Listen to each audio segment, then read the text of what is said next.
This is a very quick introduction to risk-benefit assessment. We've heard this phrase a lot. It sounds kind of complicated and theoretical, yes? I'm going to try and tell you that it's actually really easy and it's common sense. So, in most risk management, with a conventional risk assessment, in its really simple terms, you identify the things that can do harm, the hazards, and then you try and control those hazards. Yeah, that's in its very simplest way. With risk benefit, it's also simple, but it's a completely different process. You balance up the risks on the one hand and the benefits on the other.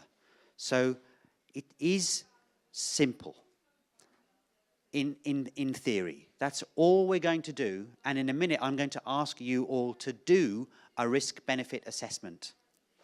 But before that, I just want to say, okay, so it's a little bit more complicated than this. This is the guide that I mentioned earlier, the Managing Risk in Play Provision Implementation Guide. We can make sure you get a copy, I think. You can download it. And this is the set of questions that we ask people to go through. And you'd say, a generic process. You can use this process for anything where you want to find out a good solution. We talked about fencing earlier, you remember? So this is a good example. Let's think about fencing. What are the benefits of having a fence or not having a fence? Yeah? What good things can happen either way? What are the risks? What are the risks that you're trying to manage from a fence? Maybe it's dogs, maybe it's traffic, maybe it's water. But also, what are the risks of having a fence? If it's a bad fence, if it's a badly designed fence, you're introducing new risks from head entrapment or other injuries. But before you get, okay, we're heading for a decision here, but before that, do you remember I talked about local factors? What are the things about your space, your park, your area, your children, your level of supervision that might influence the kind of fencing or the kind of barrier or the kind of boundary? Also here we see precedents and comparisons. What have other people done in your situation? What can you learn from their experience? This is really helpful. We do this all the time when we're thinking about safety and risk. So maybe you're thinking, do you know, I'm not sure if I need a fence here. Maybe it'll be okay if I don't have one. Oh, in this municipality over here, they took away all their fences. What happened there? What was their experience? We can use that, and we can include that in our decision.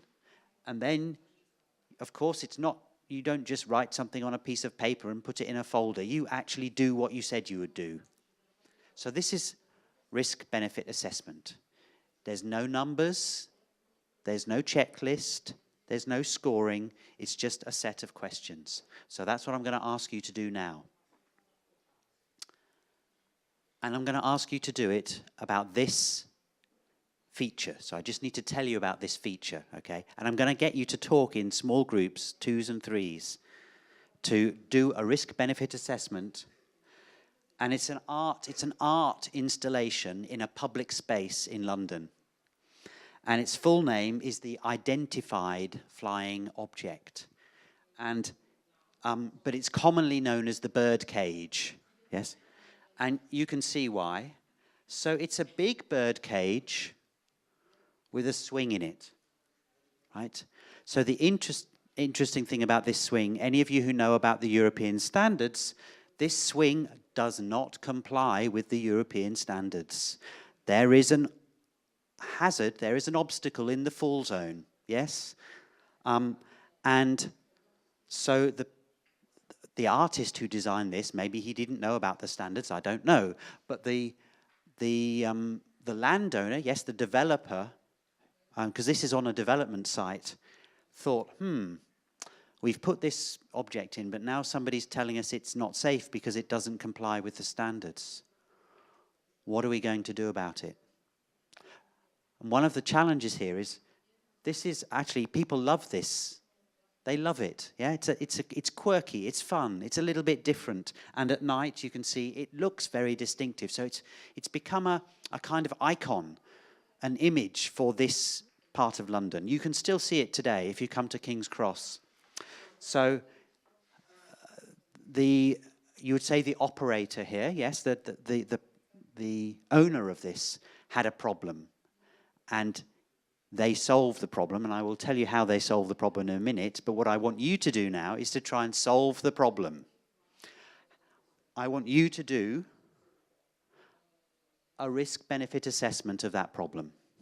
Now, we have a short amount of time, so I'm just going to ask you really just think about the benefits of that, and then think about the risks, and then try and figure out some solutions.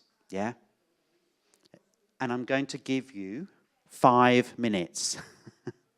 In pairs or threes, I don't really mind. Is that clear? Any questions?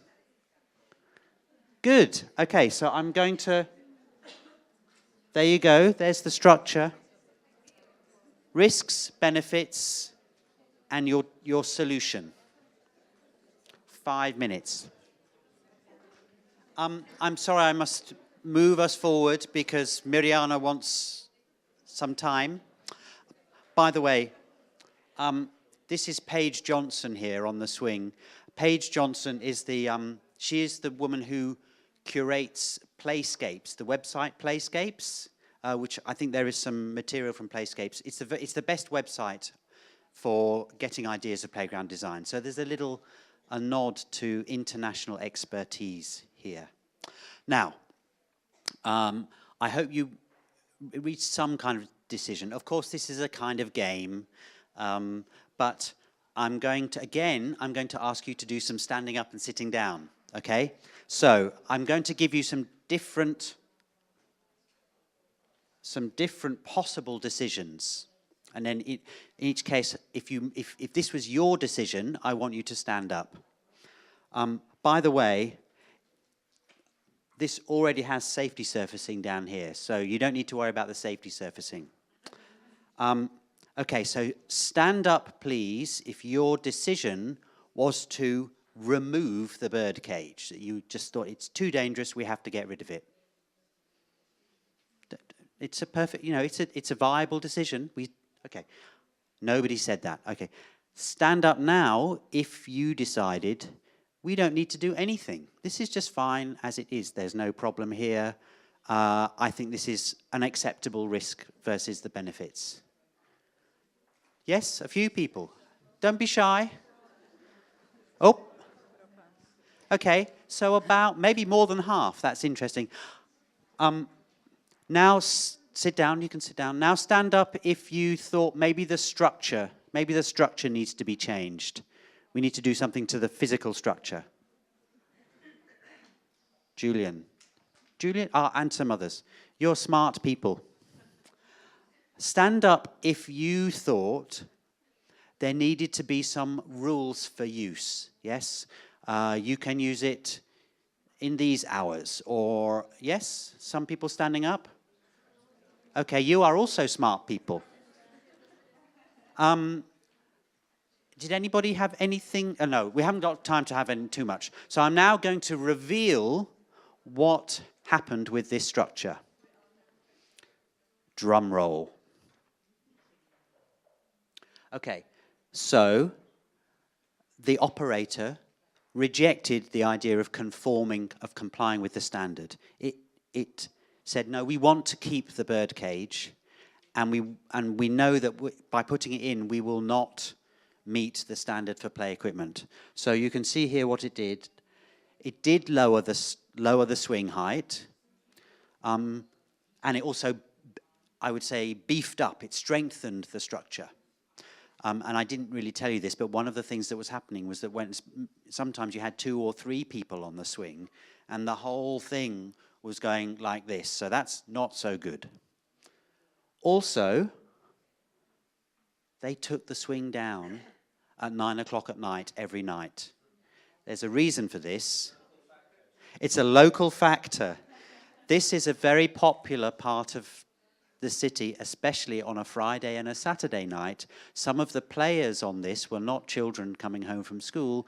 They were grown-ups coming home from the bars and the restaurants. Alcohol was sometimes involved.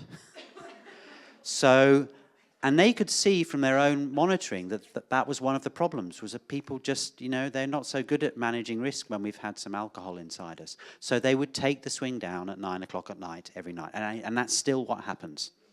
So, and a nice chapter, this was actually a written risk-benefit assessment, and the manufacturer signed off on it, the artist, the developer, and it's still there today. And if you come to London, you can find it outside of King's Cross Station. So that was your first taste of risk-benefit assessment, and I hope it's persuaded you to give it another go sometime in the future. And of course, we can talk about it now. Okay, thank you very much.